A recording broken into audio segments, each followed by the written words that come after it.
नाम मैं रजनी दुर्गेश आज अपनी एक स्वरचित लघु कथा सुनाने जा रही हूँ जिसका शीर्षक है अकेलापन। आप लोग सुनिए और पसंद आए तो लाइक और सब्सक्राइब अवश्य कीजिएगा। ठीक है, सुनिए। अकेलापन। आज उपवन में सरला भाभी मिल गई। बातों के क्रम में रोमा और कामनी दीदी की कथा सुनाई। उन्होंने कहा, अकेलापन बहुत बड़ी समस्या है। सुनो, मैं तुम्हें दो बहनों की कथा बताती हूँ। बाल्यकाल में ही पिता का देहांत हो गया था। रोमा श्यामा दो बहनों की शादी नहीं हुई। भाइयों को आर्थिक अभाव था। वे सब अपनी आर्थिक स्थिति मजबूत करना चाह रहे थे जिससे बहनों की शादी कर सके। उस समय मोटी दहेज देने के बाद ही शादी हो पाती थी।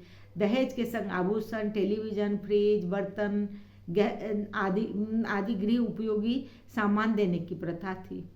अकस्मात पिता के निर्धन से घर की स्थिति चरमरा गई।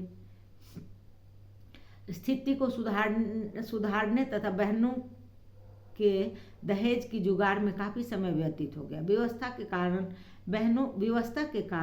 बहनों की शादी नहीं कर पा रहे थे। समय तो किसी के लिए रुकता नहीं है। बहनों की शादी का वक्त गुजर गया। अब भाइयों की बेटियां विवाह योग्य हो गई।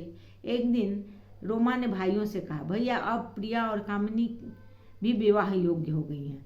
हमारी शादी के लिए जो पैसे जुगाड़ के रखे हैं उनसे हमारी भतीजियों की शादी कर दीजिए। कामिनी ने कहा कि रोमा दीदी सत्य कह रही हैं, अब हमारे शादी की आयु नहीं रही।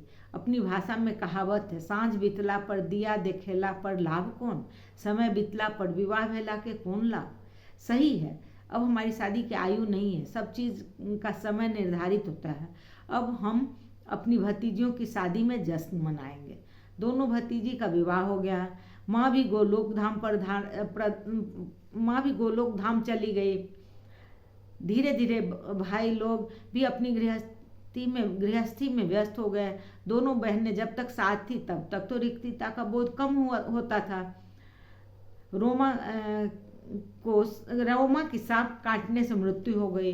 अब कामनी को अकेलापन बहुत सता रहा था। अजीब रिक्तता का बोध होता था।